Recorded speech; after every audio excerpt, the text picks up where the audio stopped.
बिस्मिल्लाहिर्रहमानिर्रहीम। सर, एक छोटा सा कॉन्सेप्ट है जिसकी बेसिस पे हमने जो है वो मर्जर एक्विजिशन का एक सवाल सॉल्व करना है, and that is market efficiency.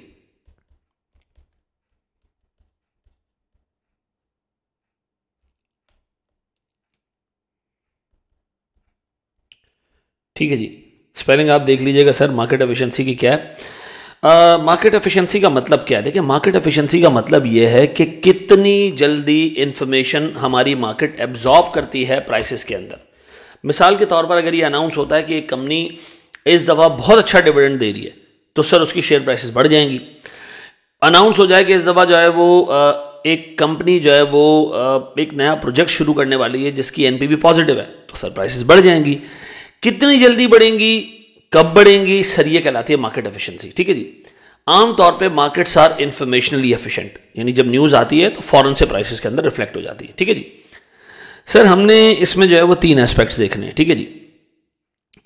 Sir, एक थ्योरी है कि मार्केट जो है ना वो 3 फॉर्म्स में एग्जिस्ट कर सकती है। करती है या नहीं? कर सकती है। ठीक है जी। सर, हमारे पास 3 फॉर्म्स हैं।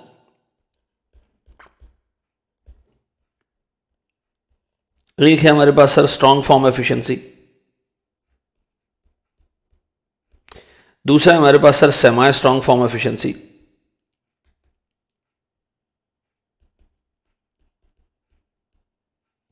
और थर्ड है हमारे पास सर वीक फॉर्म एफिशिएंसी। ठीक है जी। अब है क्या सर, ये एक एक करके हम जरा डिस्कस करते हैं। देखिए, सबसे पहले मैं छोटी सी बात करूंगा सर। एक चीज है इंफॉर्मेशन, न्यूज आना, इंफॉर्मेशन आना। सर, इंफॉर्मेशन को मैं 2 हिस्सों में डिवाइड कर सकता हूं। एक है मेरे पास सर फ्यूचरिस्टिक इंफॉर्मेशन, जो फ्यूचर के बारे में हो, और एक है मेरे पास सर पास्ट के बारे में इंफॉर्मेशन। ठीक है। जो फ्यूचर के बारे में इंफॉर्मेशन है, इसको भी मैं 2 हिस्सों में डिवाइड कर सकता हूं। ठीक है जी। मैं कहता हूं जनाब, इंफॉर्मेशन क्रिएट होती है, ठीक है जी, या शुड आई से इंफॉर्मेशन एग्जिस्टेंस में आती है, कम्स इनटू एग्जिस्टेंस। ठीक है जी।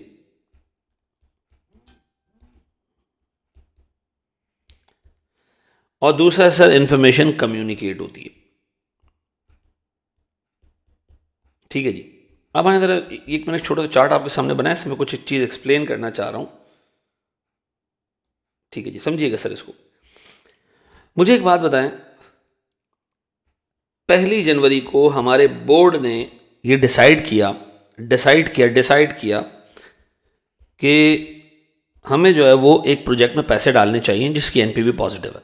अभी डिसीजन लिया हमारे बोर्ड ने, खाली किसी को नहीं बताया सिवाय बोर्ड के 4-5 लोगों को। मैं कहूँगा एक फ्यूचरिस्टिक इंफॉर्मेशन क्रिएट हो गई है, डन। थोड़े टाइम के बाद सर हमने मटेरियल इंफॉर्मेशन के नाम पे से 18 जनवरी को सर जाके मार्केट को ये अनाउंस किया कि जी हम एक प्रोजेक्ट स्टार्ट करने वाले हैं जिसकी एनपीवी पॉजिटिव है। तो ये इंफॉर्मेशन क्या हो गई? कम्युनिकेट हो गई। ठीक है जी। फिर सर हमने प्रोजेक्ट स्टार्ट कर लिया और प्रोजेक्ट के प्रॉफिट्स आना शुरू हो गए। ठीक है जी। से हमारे पास 2 इयर्स लेटर प्रोजेक्ट के प्रॉफिट्स आना शुरू हो गए। तो मैं कहूँगा जनाब, हमने प्रोजेक्ट के प्रॉफिट्स को रियलाइज कर लिया। ठीक है जी। रियलाइज कर लिया। क्या कर लिया? रियलाइज कर लिया। इस दिन इंफॉर्मेशन सर एग्जिस्ट करना शुरू हुई, क्रिएट हुई। इस दिन इंफॉर्मेशन पब्लिक हो गई, और इस दिन इंफॉर्मेशन रियलिटी में कन्वर्ट हो गई in the form of profits. ठीक है जी। अब मुझे एक बात बताएं सर, मेरे पास 3 फॉर्म्स ऑफ एफिशिएंसी है मार्केट की। ठीक है जी। मैं अब इसको लिंक कर रहा हूं सर, ऊपर के 2 चार्ट्स को आपस में, इन दोनों को लिंक करने जा रहा हूं। ठीक है जी। एक है मेरे पास सर स्ट्रॉन्ग फॉर्म एफिशिएंसी। ठीक है जी। एक है मेरे पास सेमी स्ट्रॉन्ग फॉर्म एफिशिएंसी, और एक है मेरे पास वीक फॉर्म एफिशिएंसी। ठीक है जी। मुझे एक बात बताएं sir, strong form efficiency theoretically exist करती है, प्रैक्टिकली एग्जिस्ट नहीं करती। ये फॉर्म ऑफ एफिशिएंसी ये कहती है कि जैसे ही बोर्ड ऑफ डायरेक्टर्स ने बंद कमरे में बैठ के 6 लोगों ने जब ये डिसीजन लिया कि उनको एक NPV positive NPV project start करना है, उसी वक्त हमारी शेयर प्राइसेस एडजस्ट हो गई, यानी शेयर प्राइसेस इंक्रीज हो गई उसी दिन। शेयर प्राइसेस की एडजस्टमेंट कब आती है? कब आती है? ये कह रहा है जिस दिन इन्फो क्रिएट होती है, जिस दिन इंफॉर्मेशन क्रिएट होती है। फिर क्या ऐसा पॉसिबल है? नहीं सर, 6 लोगों को पता है, पब्लिक को थोड़ी पता, तो उसका मतलब सिर्फ थियोरेटिकली एग्जिस्ट करती है मार्केट, ठीक है नहीं, प्रैक्टिकली कोई मार्केट स्ट्रांग फॉर्म एफिशिएंट नहीं होती है, ठीक है जी। अब बताएं सर, सेमी स्ट्रांग फॉर्म क्या कहती है? ये कहती है भाई जिस दिन इंफॉर्मेशन क्रिएट होती है, थोड़े से लोगों को पता है, बोर्ड को पता है, पब्लिक को नहीं पता, शेयर प्राइसेस एडजस्ट नहीं होंगी। जैसे ही कंपनी के बोर्ड ने आके पब्लिक को इंफॉर्मेशन बतानी है, उसी दिन semi strong form efficient market ये कहती है कि उसी दिन प्राइसेस एडजस्ट हो जाएंगी। इसका मतलब ये अनाउंसमेंट पे एडजस्ट होंगी, ऐसा अनाउंसमेंट पे। यानी semi strong form efficient market ये कहती है कि जब बोर्ड ऑफ डायरेक्टर्स ने चीज डिसाइड की और पब्लिक नहीं की थी, तो ये इंफॉर्मेशन थी इनसाइड इंफॉर्मेशन। कौन सी थी? इनसाइड, सिर्फ डायरेक्टर्स को पता थी, और डायरेक्टर्स चाहते तो इस इंफॉर्मेशन का फायदा उठा सकते थे, ठीक है जी। मार्केट में पहले तो शेयर्स खरीद के बैठ जाते, ठीक है जी, दोस्तों को कह देते कि शेयर्स खरीद लो। तो इसका मतलब यह है कि सर मेरे पास जो इनसाइडर ट्रेडिंग है, कौन सी? इनसाइडर ट्रेडिंग, यानी एक प्रिविलेज्ड इंफॉर्मेशन को यूज करते हुए मार्केट प्राइस को एंटिसिपेट करते हैं कि बढ़ जाएगी, प्रिविलेज इंफॉर्मेशन को यूज करते हुए अपने लिए प्रॉफिट कमाना इज इनसाइडर ट्रेडिंग। ये इसमें तो पॉसिबल ही नहीं है। क्यों? तो जैसे ही बोर्ड ने डिसाइड किया, शेयर प्राइसेस चेंज हो गई, पब्लिक को यानी बोर्ड ऑफ डायरेक्टर्स को भी हरकत करने का मौका नहीं मिला। लेकिन सर सेमी स्ट्रांग फॉर्म ये कहती है कि नहीं, जब तक इन्फॉर्मेशन पब्लिक नहीं होगी सर शेयर प्राइसेस एडजस्ट नहीं होंगी। इसका मतलब यहाँ इनसाइडर ट्रेडिंग पॉसिबल है। किस डेट से? इन्फॉर्मेशन के क्रिएट होने से लेके अनाउंसमेंट डेट के बीच में। ये चाहे जो बोर्ड ऑफ डायरेक्टर्स जो है चाहे वो अपने दोस्तों को फायदा दे सकते हैं। वीक फॉर्म एफिशिएंट मार्केट क्या है सर? ये कहती है कि भाई इंफॉर्मेशन क्रिएट हो गई, अनाउंस हो गई, नहीं पब्लिक ने यकीन ही नहीं करना जब तक कि प्रॉफिट रियलाइज नहीं हो जाता, जब तक कि प्रॉफिट रियलाइज नहीं हो जाता। ऐसा रियलाइजेशन ऑफ इवेंट के ऊपर जाके यहां प्राइसेस एडजस्ट होंगी। इसका मतलब यार अगर एक चीज डायरेक्टर ने डिसाइड कर ली, पब्लिकली अनाउंस भी हो गई, सर लोग मार्केट को बीट कर सकते हैं। इनसाइडर ट्रेडिंग यहां भी पॉसिबल है। मुझे पता है प्रैक्टिकली खुद लॉजिकली सोचो, ये तो एग्जिस्ट नहीं करती। क्यों? सीधी सी बात है सर, शेयर होल्डर्स को प्रिविलेज, जो डायरेक्टर्स को प्रिविलेज इन्फॉर्मेशन होती है, इसलिए तो उनको मना किया जाता है कि वो एक सर्टेन टाइम पीरियड के बाद शेयर्स के अंदर ट्रेडिंग नहीं कर सकते। जैसे ही कोई मटेरियल इन्फॉर्मेशन आती है, उन पर लॉ एंड रिस्ट्रिक्शंस भी डाली हुई हैं। लेकिन ये याद रखना, ये प्रैक्टिकली एग्जिस्ट नहीं करता। ये पॉसिबल ही नहीं है कि 4 लोगों ने कमरे में एक डिसीजन लिया और पूरी मार्केट में प्राइस एडजस्ट हुई। ना वीक फॉर्म एग्जिस्ट करती है। वीक फॉर्म ऐसी है कि भाई लोगों ने पॉजिटिव एनपीवी प्रोजेक्ट स्टार्ट भी कर दिया, के इलेक्ट्रिक ने एक नया जो है वो फीडर लगा दिया है, उसकी वजह से बिजली जो है वो प्रोड्यूस होगी, अरबों रुपए का फायदा होगा, पब्लिक मान ही नहीं रही है। जैसी बिजली प्रोड्यूस हुई, प्रॉफिट्स आ गए, रिपोर्ट हो गए, सर फाइनेंशियल स्टेटमेंट्स बने, ऑडिट हो गए, पब्लिक को पता चला हाँ अब प्राइस बढ़ रही है। नहीं सर, ये भी पॉसिबल नहीं है। पॉसिबल है तो सिर्फ कौन सा sir? Semi strong form efficient market, ठीक है जी। सर याद रखिएगा, ये तीनों फॉर्म्स एग्जिस्ट करती हैं, मतलब एग्जिस्ट नहीं करती, तीनों फॉर्म थ्योरेटिकली मौजूद हैं, एग्जिस्ट सिर्फ एक ही फॉर्म करती है। तो सर अगर मैं आपसे पूछूं इनसाइडर ट्रेडिंग किस में पॉसिबल है, तो आप कहेंगे आखिर के 2 में। किस में इनसाइडर ट्रेडिंग पॉसिबल नहीं है? सर स्ट्रांग फॉर्म एफिशिएंसी में। प्राइसेस कब एडजस्ट होती हैं? स्ट्रांग फॉर्म में on the date of decision creation of information. Semi strong form efficient में जब अनाउंसमेंट होती है। वीक फॉर्म एफिशिएंट में जब इंफॉर्मेशन पब्लिक हो जाती है, प्रॉफिट्स रियलाइज हो जाते हैं उस वक्त, ठीक है जी। इसको ज़रा सर पॉज करके नोट कर लीजिएगा अच्छे तरीके से। Thank you. अच्छा जी, सर मेरे सामने एक क्वेश्चन आया कि आपका मर्जर एंड एक्विजिशंस का विंटर 2019 का क्वेश्चन है, शायद ये विंटर 2019, एक सेकंड में देख के आपको बता देता हूँ। विंटर 2016 का, सॉरी, ठीक है जी। विंटर 2016 का क्वेश्चन है मंगल लिमिटेड के नाम से। ये कह रहा है Mangal Limited is a manufacturer and retailer of garments. Business है इसका गारमेंट्स का। ML is considering to take over सोमवार limited which is engaged in a similar business। दोनों का बिजनेस सेम है, बिजनेस रिस्क सेम है दोनों का, ठीक है। याद रखना ये नीचे काम आएगा। Extract from the latest statement of financial position, income statement of both companies आ रहे हैं अंडर। लेटेस्ट गुजरे हुए साल का P&L, गुजरे हुए साल की बैलेंस शीट, ठीक है जी। सारे एसेट्स आ रहे हैं, लॉन्ग टर्म लोन आ रहा है, लॉन्ग टर्म लोन इसका बैंक का लोन भी है, ये लोन भी है, इसका अपना लोन भी है। अजीब बात यह कि इसके पास करंट लायबिलिटीज़ भी हैं 391 मिलियन की, जो उसके लॉन्ग टर्म लोन से ज़्यादा है। अच्छा जी, बुक वैल्यू भी आ रही है इक्विटी की। सर समराइज जो है वो P&L भी दिया हुआ है, सेल्स उससे प्रॉफिट दिया है, डिविडेंड दिए हुए हैं कि जी ML और SL जो है ना वो इतना इतना डिविडेंड देते हैं। ठीक है जी। फिर उसने मार्केट प्राइस भी दी हुई शेयर्स की कि भाई ऑर्डिनरी शेयर एमएल का इतने में चल रहा है, एसएल का इतने में चल रहा है, और टीएफसीज 109 रुपये में चल रहे हैं। ठीक है जी, ये कम इंटरेस्ट प्राइस है, इसके अंदर यानी इंटरेस्ट शामिल है। ठीक है जी। फिर वो कह रहा है भैया यानी इंटरेस्ट शामिल का मतलब ये 109 रुपये में उस साल का जो इंटरेस्ट है 10 उसका 2% है, 2% है, हाँ 2% टीएफसीज शामिल है। ठीक है जी। अच्छा जी, फिर मैं नीचे जाता हूँ सर, तो मुझे कह रहा है कि भैया ML estimates that after acquisition it would achieve a savings of 2.7 million per annum net of tax. ये मेरे पास आ गई सर सिनर्जीज, यहाँ लिखा है इट वुड, अगर एक्विजिशन हुई तो ये काम होगा। ठीक है, और ये 5 साल तक चलेगा, परपिचुटी में नहीं चलेगा। ठीक है जी। फिर वो कह रहे भैया दूसरा फायदा ये होगा इस एंटिटी को खरीदने के लिए कि हमारे पास जो एक्सेस नॉन करंट एसेट्स है उनको हम बेचेंगे 6.8 रुपीज़ में नेट ऑफ टैक्स। ये हमें एक और बेनिफिट नज़र आ रहा है, सेल ऑफ रिडंडेंट एसेट्स।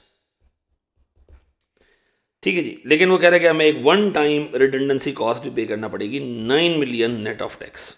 ठीक है जी, वन टाइम कॉस्ट। अब वो कह रहा है भैया हमने एमएल ने सोमवार लिमिटेड को 4 अपने शेयर्स देने हैं उसके 3 शेयर्स के बदले। ठीक है जी, and a public announcement has not been made, अभी पब्लिक में हमने अनाउंस नहीं किया। अगर सेमी स्ट्रॉन्ग फॉर्म मार्केट चल रही है तो इसका मतलब है पब्लिक में अभी तक इसके बेनिफिट्स अनाउंस नहीं हुए, मर्जर अनाउंस नहीं हुआ। ठीक है जी, डिसीजन ले लिया हमने कि हम इसको खरीदने वाले। ठीक है, उससे कहा भाई एमएल्स cost of equity and weighted average cost of capital 16 and 14%, और इसका कॉस्ट ऑफ इक्विटी है 15%। ठीक है जी। फिर वो कह रहा है भैया बताओ प्रपोज्ड एक्विजिशन बेनिफिशियल है अगर मार्केट वीक फॉर्म एफिशिएंट है और अगर मार्केट स्ट्रॉन्ग फॉर्म एफिशिएंट है, दोनों में बता। ठीक है जी, 10 मार्क्स का ये सवाल है, 10 मार्क्स का। सबसे पहले हम करते हैं सर व्हाट इफ के market is weak form efficient. ठीक है जी, पब्लिक को अगर आप बता भी दोगे, अनाउंसमेंट कर भी दोगे, तो उन्होंने कोई ख़ास यकीन नहीं करना ऐसा। और प्राइसेस के अंदर इन्फॉर्मेशन बेनिफिट प्राइसेस के अंदर वो कब आएगा सर, जब ये चीज़ रियलाइज़ हो जाएगी ऐसा। और स्ट्रॉन्ग फॉर्म एफिशिएंट मार्केट में जो डिसीजन हो चुका है वो प्राइसेस ऑलरेडी एडजस्ट हो चुके हैं इसके लिए। डन। मेरे प्यारे बच्चों, अगर मैं तुमसे कहूँ कि सबसे पहले हम ये देखते हैं कि सिनर्जीज़ का बेनिफिट है कितना, मुझे बताएं सिनर्जीज़ हैं कितनी सर। सबसे पहले सर मेरे पास सेविंग्स हैं, कितने की है सेविंग्स सर? ये सेविंग्स है मेरे पास कोई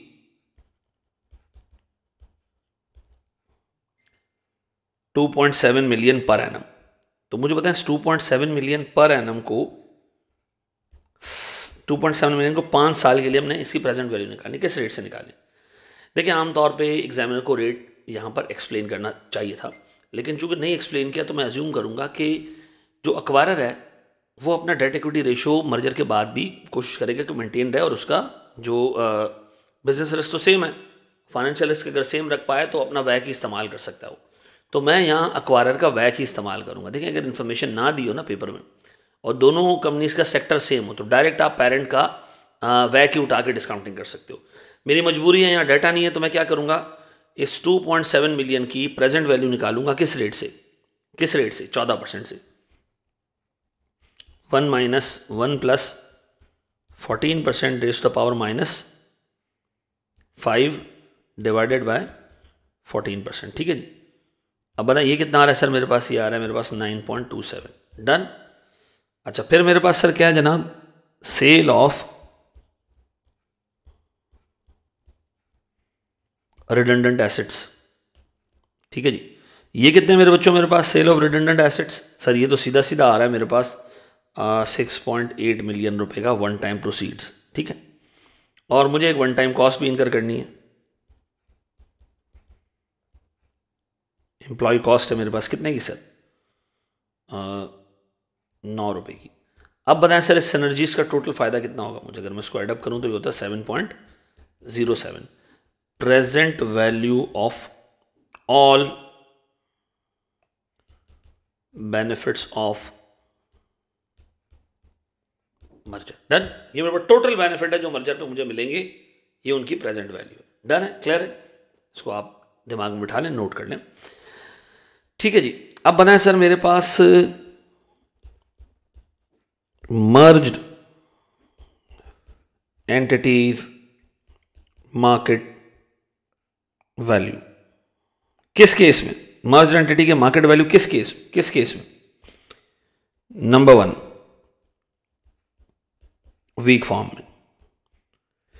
सर वीक फॉर्म का मतलब ये है कि अभी तक पब्लिक को पता ही नहीं है कि यार ये बेनिफिट्स आएंगे मर्जर के, अभी तो अनाउंसमेंट भी नहीं हुई है। सर जब आ जाएंगे, बेनिफिट रियलाइज हो जाएंगे, तो क्या होगी मार्केट वैल्यू? बताओ क्या होगी market value? Sir market value क्या होगी? बड़ा आसान है सर, पहले तो आप एक काम करें, जरा अक्वायरर यानी मंगल की मार्केट वैल्यू निकाल लें। वो कितनी है सर? सर देखें, अक्वायरर के एक शेयर की वैल्यू है 20.5, ठीक है जी, और अक्वायरर के नंबर ऑफ शेयर्स हैं मेरे पास 30, और इसके नंबर ऑफ शेयर्स हैं 4। इसकी मार्केट वैल्यू 26.5, इसकी मार्केट वैल्यू है 20.5, दोनों की निकाल लेते सर। सर मेरे पास 20.5 मल्टीप्लाई बाय 30, ऐसा 30 से 300 है, 30 है सर, 30 मिलियन शेयर्स हैं, ये हो जाता है सर मेरे पास 615, ठीक है। अक्वायरर के बाद सर मेरे पास टारगेट है, ये मंगल है, ये सोमवार है। टारगेट की मार्केट वैल्यू कितनी है भैया बिफोर मर्जर? 26.5 मल्टीप्लाई बाय 4, कितना जी? 106। डन। अब मुझे बताएं सर, अगर वीक फॉर्म है तो इसका मतलब है जो मर्जर के बेनिफिट्स हैं वो तो पब्लिक को नहीं पता, वो प्राइस में रिफ्लेक्ट होंगे जब ये अनाउंस होगा, जब ये रियलाइज होंगे प्रॉफिट जाके। तो मैं काम कर रहा हूं, मैं सिनर्जेटिक बेनिफिट्स इसमें ऐड कर रहा हूं। कितने भैया? 7.07। अब बताएं सर ये मेरे पास कितना हो जाएगा? 728.07। इसका मतलब है जब ये इन्फॉर्मेशन पब्लिक होगी, रियलाइज होगी, तो हमारी मार्केट वैल्यू यहां तक पहुंच चुकी होगी। अब बताएं सर हमारे पास शेयर्स कितने? अक्वायरर के पास इस मर्ज एंटिटी के शेयर्स होंगे कितने? 30। टारगेट कंपनी के शेयर होल्डर्स के पास इसके कितने शेयर्स होंगे? सर टारगेट कंपनी के अपने 4 शेयर्स हैं, और हमने वादा किया है कि इनके हर 3 शेयर के बदले अपने 4 शेयर्स देंगे। यही है, यही वादा किया है। इनके हर 3 शेयर्स के बदले 4 शेयर्स हमने ऑफर करने हैं फॉर एवरी 3 हेल्ड, ऐसा। चलो जी, ये कितना आता है सर? ये आता है मेरे पास 5.33। ये मेरे पास हो जाता है सर टोटल 35.33। अब बनाए सर मेरे पास एक शेयर की मार्केट वैल्यू कितनी आती है मेरे बच्चों? एक शेयर की मार्केट वैल्यू कितनी आती है? 728.61। ठीक है जी। अब बताएं सर इसका फायदा किसको हुआ, किसको नहीं हुआ? मंगल यानी कि एक्वायरर, और सोमवार यानी कि मेरा target company. Sir pre merger value कितनी है इनकी? प्री मर्जर इनकी मार्केट वैल्यू थी 615, और इसकी मार्केट वैल्यू थी 106। अब पोस्ट मर्जर इनकी क्या मार्केट वैल्यू होगी? है जी, तो सीधी सी बात है सर, मंगल के पास है 30 मिलियन शेयर्स। अगर एक शेयर की प्राइस 20.61 है, इन दोनों को मैं मल्टीप्लाई करूं 30 इंटू 20.61, ये होगा 618.17। और सर 5.33 इसके पास सोमवार के पास शेयर हैं, इसको मैं 20.1 से मल्टीप्लाई करूं तो ये हो जाएंगे 109.9। तो मुझे एक बात बताएं, दोनों को फ़ायदा कितना हो रहा है सर? सर दोनों को फ़ायदा हो रहा है 3 रुपये 17 पैसे का फ़ायदा है इसको, या 3.17 मिलियन, और 3 रुपये 90 पैसे का फ़ायदा सोमवार को है। ठीक है जी। अगर मैं आपसे कहूँ जनाब, यह है गेन्स ऑन मर्जर। ठीक है जी। शेयर्स कितने सर दोनों के पास मर्ज एंटिटी के? 30 और कितना जी? 5.33। तो मुझे बताएं सर इनको पर शेयर कितने का फ़ायदा हुआ? सर पर शेयर इसको 11 पैसे का फ़ायदा हुआ, इसको 73 पैसे का फ़ायदा हुआ। इसका मतलब है सोमवार को ठीक ठाक फ़ायदा हो रहा है और मंगल को कोई खातिर ख्वाह फ़ायदा नहीं हो रहा, ऐसा। अच्छा जी। अब बताएं सर, ये तो मेरे पास था वीक फॉर्म एफिशिएंसी के अंदर, क्या ये मर्जर होना चाहिए? हाँ सर, दोनों को थोड़ा बहुत फ़ायदा है, लेकिन सोमवार को ज़्यादा फ़ायदा है। ठीक है। अब बताएं सर, व्हाट इफ के ये होता बी केस, ये होता मेरे पास स्ट्रॉन्ग फॉर्म मार्केट, तो क्या होता? कुछ नहीं होता। स्ट्रॉन्ग फॉर्म में होता ये मैं एज इट इज यहां से कॉपी कर रहा हूं। स्ट्रॉन्ग फॉर्म में होता ये कि जिस दिन ये हम डिसाइड करते उसी दिन प्राइसेस के अंदर ये चीज़ रिफ्लेक्ट हो जाती।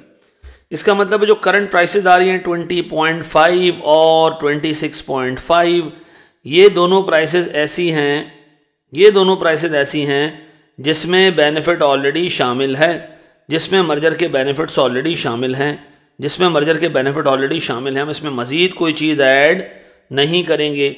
हम कहेंगे भाई जो वैल्यू आ रही है, ये जो वैल्यू आ रही है टोटल कितनी वैल्यू आ रही है? 721। सर इसके अंदर मर्जर के सारे बेनिफिट्स ऑलरेडी शामिल हैं, ठीक है। अब बताएं सर, अगर मैं शेयर की प्राइस निकालता हूं पर शेयर, तो मेरे पास 35.33 है, ठीक है जी। मेरे पास एक शेयर की प्राइस आएगी 20.41, ऐसा। अब बताएं सर, ये मर्जर जो हुआ है इसका फायदा किसको हुआ? फायदा सर कैलकुलेट कर लेते हैं। मैं ये एज इट इज यहां कॉपी कर रहा हूं और मैं इसको इधर पेस्ट कर रहा हूं। सर मुझे एक बात बताएं, अब प्री मर्जर वैल्यूज़ ये थी, अब बताएं सर ये वैल्यूज़ कितनी होंगी, ये गेन कितने होंगे, ये पर शेयर वैल्यू कितनी आ रही होगी? सर मुझे एक बात बताएं, सीधी सी बात है, इनको पोस्ट मर्जर जो है वो 20.41 को आपने 30 से मल्टीप्लाई करना है, तो इसकी वैल्यू आ जाएगी 612.17। इसको हुआ लॉस 2.83 का। दूसरे को क्या हुआ? दूसरे को क्या हुआ सर? 20.4 मल्टीप्लाई 5.33 इज 2.83 का फायदा, ऐसा, क्योंकि ये हो गया 108.93। क्योंकि देखिए वैल्यू तो कुछ क्रिएट नहीं हुई, तो एक का फायदा और दूसरे का नुकसान, ऐसा पर शेयर निकालने का कोई बेनिफिट नहीं है सर, निकाल लें फिर भी 0.09 का नुकसान इसको पर शेयर हुआ है और 0.53 का फायदा इसको हुआ है सर। तो बस ये याद रखने वाली बात इसमें ये थी कि स्ट्रॉन्ग फॉर्म में सिनर्जेटिक बेनिफिट्स का इंपैक्ट ऑलरेडी प्राइस के अंदर बिल्ट इन है, और वीक फॉर्म के अंदर ये बिल्ट इन होगा जब ये प्रैक्टिकली रियलाइज होगा, अनाउंस होगा, आगे के बाकी स्टेप्स होंगे, ठीक है जी। इसको अच्छे तरीके से नोट कर लें सर। अगर हम एक स्टेप और आगे जाएं इसी सवाल में और हम इस सवाल का पार्ट बी देखें, ये 10 मार्क्स का सवाल था और एक जनरल क्वेश्चन था। उससे कहा भैया अदर फैक्टर्स आप क्या कंसिडर करोगे which may influence the interest of shareholders? किसके? दोनों के शेयर होल्डर्स, यानी एक्विजिशन पे बेनिफिट होगा, मर्जर्स पे गेन होंगे, इनके अलावा और क्या फैक्टर्स हैं जो दोनों के शेयर होल्डर्स को कंसिडर करने चाहिए, ठीक है जी। आए जरा सर एक एक फैक्टर पे हम बहस करें। सबसे पहले मैं बहस करने जा रहा हूं सर पहली चीज के ऊपर अदर फैक्टर्स में, एंड दैट इज गियरिंग। पहले हम देखते हैं भैया एग्जिस्टिंग गियरिंग कितनी है दोनों की मार्केट वैल्यू टर्म्स में, ठीक है जी। एक है मेरे पास मंगल और दूसरा है मेरे पास पांडे नहीं सोमवार। बताएं सर दोनों की इक्विटी की मार्केट वैल्यू कितनी है? ऊपर ही गिवन है सर 615 और 106, प्री मर्जर 615 और 106, ऐसा। थोड़ा सा मैं सोमवार को उठा के यहां कर देता हूं, ठीक। अच्छा जी 615 आ गया। फिर सर डेट कितना? लॉन्ग टर्म डेट की बात कर रहा हूं मैं सिर्फ। लॉन्ग टर्म डेट में मेरे पास है बैंक लोन भी है सर यहाँ पे, और मेरे पास TFCs भी हैं, ठीक है जी। बैंक लोन भी है और मेरे पास TFCs भी है, ठीक। अगर मैं देखता हूँ सर मेरे पास जो बैंक लोन और TFCs आ रहे हैं, बाबू बैंक लोन है 74 और 17.5, ये लॉन्ग टर्म है। बैंक लोन 74 और 17.5, 74 और 17.5। अच्छा जो TFCs हैं सर उनकी मार्केट वैल्यू गिवन है 109, ये दी हुई 109 रुपये। कहाँ गया? दी हुई सवाल 109। इसके आगे वर्ड लिखे कम इंटरेस्ट, इसका मतलब इसमें एक इंटरेस्ट का कूपन शामिल है, ठीक है। अच्छा यहाँ लिखा हुआ 2% TFCs, आई होप ये 2% ही है, ये 12 नहीं है, ठीक है जी। मुझे लगता है कोई मिस्टेक नहीं है इसके अंदर, ये 2 ही है, ठीक है। जैसे पास पेपर में लिखा था वहीं से मैंने उठा के एज इट इज कॉपी किया, ठीक है। तो इसका मतलब ये है कि सर मेरे पास ये जो 109 रुपये का मार्केट वैल्यू आ रहा है, इसमें से मैं 2 रुपये हटा दूं तो मेरे पास एक्स इंटरेस्ट इस बॉन्ड की मार्केट वैल्यू है 107, ठीक है। 107 रुपये इसकी वैल्यू है। मुझे प्रैक्टिकली गलत लग रहा है, ये 2 नहीं होना चाहिए, 12 होना चाहिए, लेकिन सर मैं कोई भी काम ऐसा नहीं करूँगा जो पेपर में नहीं था, ठीक है। मैं इसको एज इट इज़ लेके चल रहा हूँ कि ये 2% ही है, ठीक है। अच्छा जी सर, ये 107 है, तो 107 तो मार्केट वैल्यू नहीं है ना। 107 को किससे मल्टीप्लाई करूँ sir? 200 into 107 divided by 100। 200 into 107 divided by 100। तो मुझे बताएं सर ये कितना आ रहा है मेरे पास? ये कितना आ रहा है मेरे बच्चों? सर ये मेरे पास आ रहा है 214। 214 रुपये आ रहा है ऐसा। अब बताएं सर, अगर मैं नीचे जाता हूँ, ये लिखता हूँ उसको यहाँ पे सर 214, इधर लॉन्ग टर्म डेट कोई नहीं है इस तरह का, ठीक है। तो मुझे बताएं सर, इसमें जो डेट कैपिटल है वो कितना है? जो डेट कैपिटल है वो कितना है सर? इसका डेट कैपिटल आता है कोई 288 रुपीज़ का। नीचे लिख देते हैं इसको। इसका डेट कैपिटल आता है टोटल 17.5 रुपये का, ठीक है जी। ये दोनों मिला के हो जाते हैं इक्विटी प्लस डेट 903 रुपये के। देखिए मार्केट वैल्यू ऑफ डेट था जो हमने लिख लिया। बैंक लोन का कोई मार्केट वैल्यू नहीं होता, वो जो बुक वैल्यू वही काम आता है बस। इधर 103.5। अगर मैं परसेंटेज टर्म्स में देखूं तो सर यहाँ पर इक्विटी है 68% लगभग, और डेट है मेरे पास लगभग 32% का, ठीक है। यानी सही है, मुनासिब है। इधर 86% की इक्विटी है और 14% का सर इधर डेट है। यार ये बहुत कम गेड है एज कम्पेयर टू मंगल। मंगल बहुत ज़्यादा गेड है। अब बताएं सर, सोमवार एक कम गेड कम नहीं है। अब बताएं मर्जर हो गया, मर्जर हो गया तो sir post merger, post merger जो मर्ज एंटिटी है,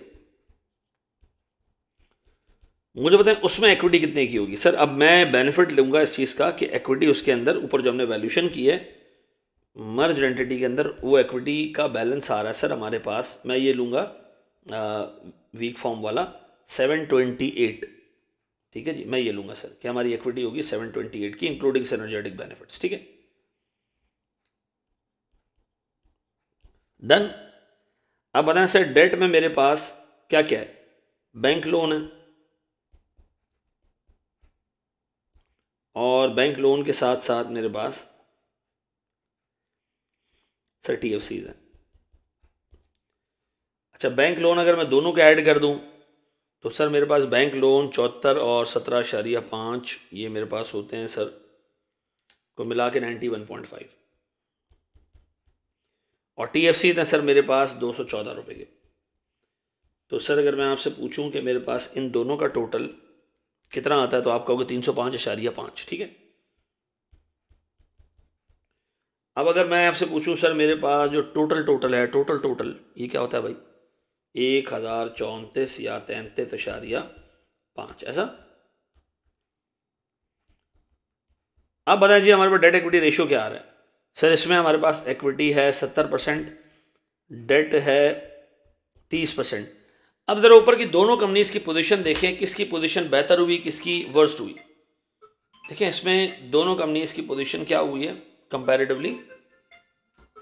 68 से 70 पे आ गया, तो मर्ज को तो इसको तो फायदा हो गया, मंगल को तो फायदा हो गया, ठीक है।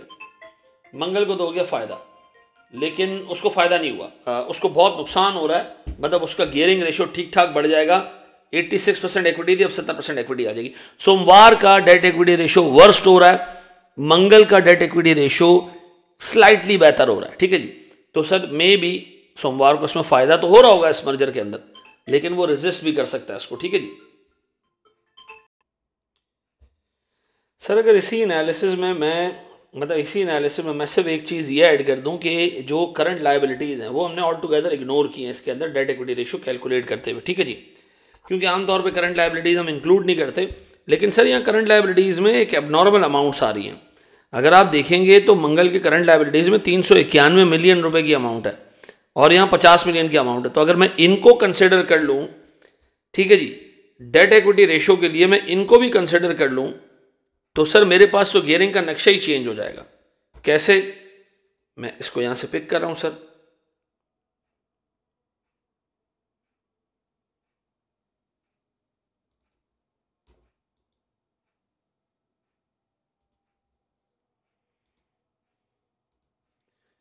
यहाँ लेकर आता हूँ सर मैं इसको, बस इसके अंदर मैं एक लाइन क्रिएट कर देता हूँ सर,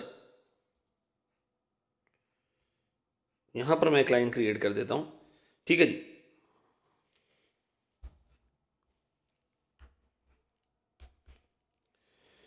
मैं सर इसके अंदर डाल देता हूँ TFCs के साथ साथ करंट लायबिलिटीज, ठीक है जी।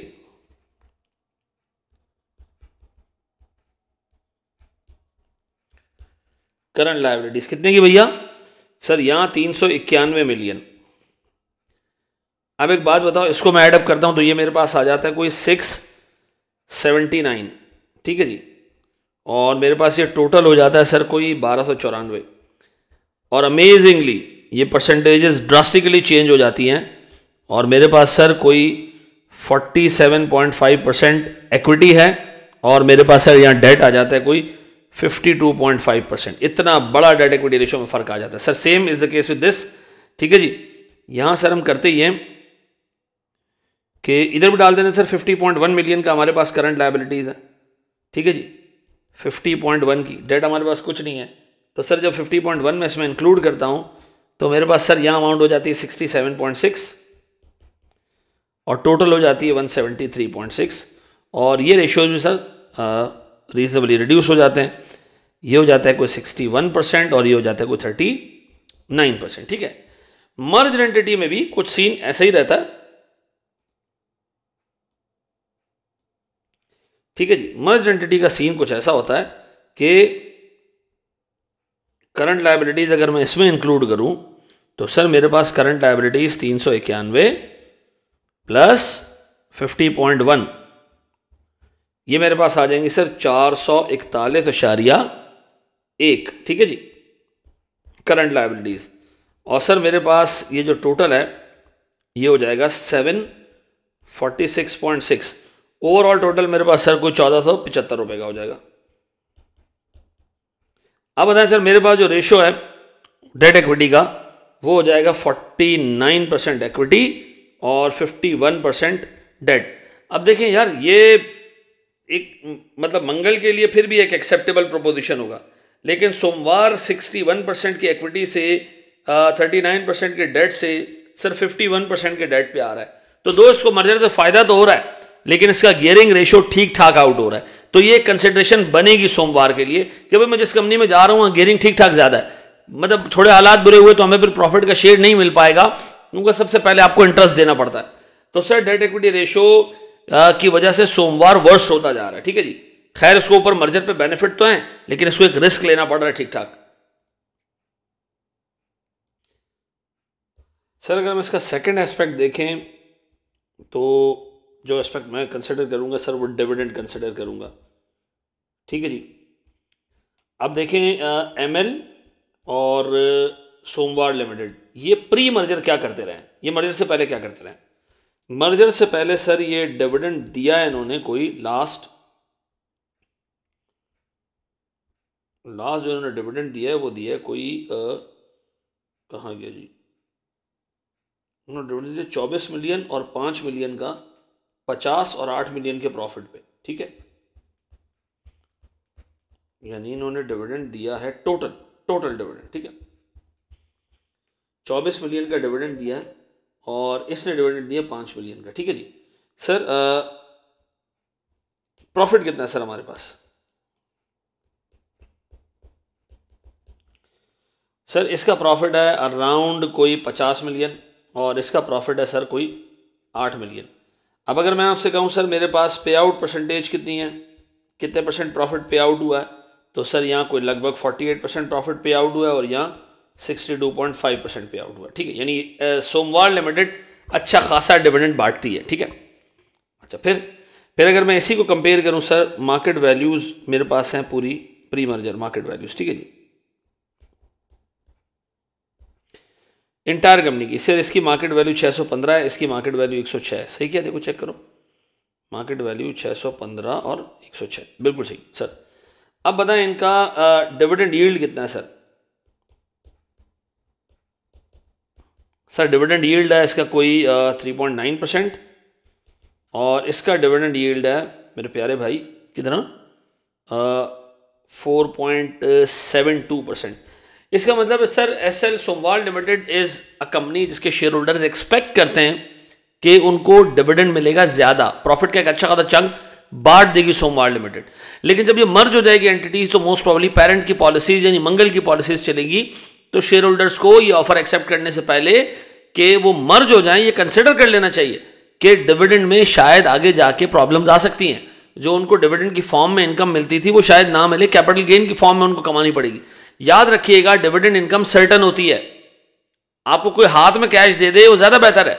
तो सर बहुत सारे लोग जो है वो प्रेफर करते हैं कि उनको इमीडिएट कैश मिल जाए, वो ग्रोथ मॉडल पे नहीं जाते। देखिए जो कंपनी प्रॉफिट ज्यादा बांटती है, डिविडेंड की फॉर्म में देती है शेयर होल्डर्स को पैसा, तो उस किस्म के लोग इस कंपनी की तरफ अट्रैक्ट होंगे जो करंट इनकम चाहते हैं, जो भाई हाल में जो है वो डिविडेंड चाहते हैं। जो कंपनी सर ग्रोथ मॉडल पे जाती हैं तो फिर उनके लिए वो उन शेयर होल्डर्स के लिए बेहतर होती हैं जो करंट इनकम प्रेफर नहीं करते, लॉन्ग टर्म में इनकम कमाना चाहते हैं। और ये याद रखिएगा कि सर बाजू का डिविडेंड पे और कैपिटल गेन पे टैक्स रेट भी डिफरेंट होता है। सोमवार लिमिटेड के शेयर होल्डर्स को सोमवार लिमिटेड ने एक आदत डलवाई होगी ज्यादा डिविडेंड की, तो जब वो मर्ज एंटिटी में आएंगे तो मे बी उनको शायद इस चीज को देखना पड़े, सफर करें वो, तो आज ही उसको कंसिडर कर लेना चाहिए before accepting the merger offer. ठीक है जी, इसको भी कॉपी कर लें।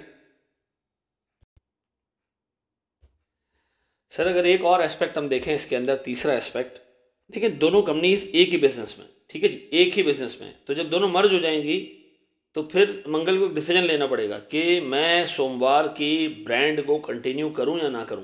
ठीक है जी, अगर मैं सर मैं ये देखूं सर मैनेजमेंट प्लान्स के नाम से मैं इसको देखूं,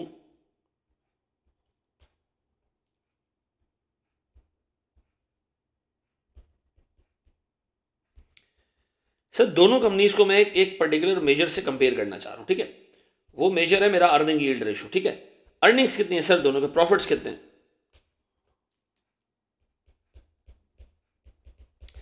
सर इसके प्रॉफिट है 50 मिलियन, इसका प्रॉफिट है 8 मिलियन। औसत दोनों की मार्केट वैल्यूज कितनी है प्री मर्जर,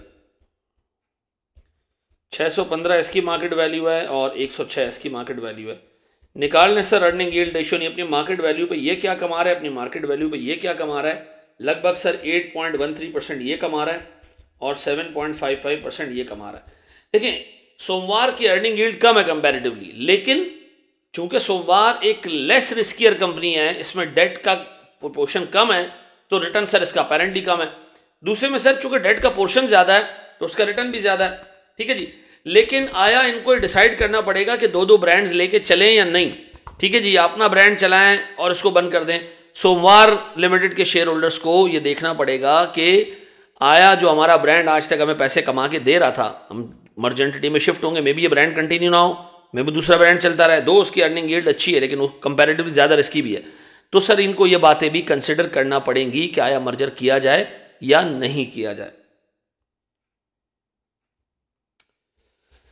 सर इसके अंदर एक और एस्पेक्ट भी देख लेते हैं सर, हमारे पास चौथा एस्पेक्ट है, वो हमारे पास है ओनरशिप। देखिए प्री मर्जर दोनों कंपनीज चाहे मंगल लिमिटेड है चाहे पांडे लिमिटेड है यानी सोमवार लिमिटेड है, दोनों की जो ओनरशिप थी शेयर्स की वो 100% इनके अपने शेयर होल्डर्स के पास था। अब जब मर्ज एंटिटी हो जाएगी तो मर्ज एंटिटी के अंदर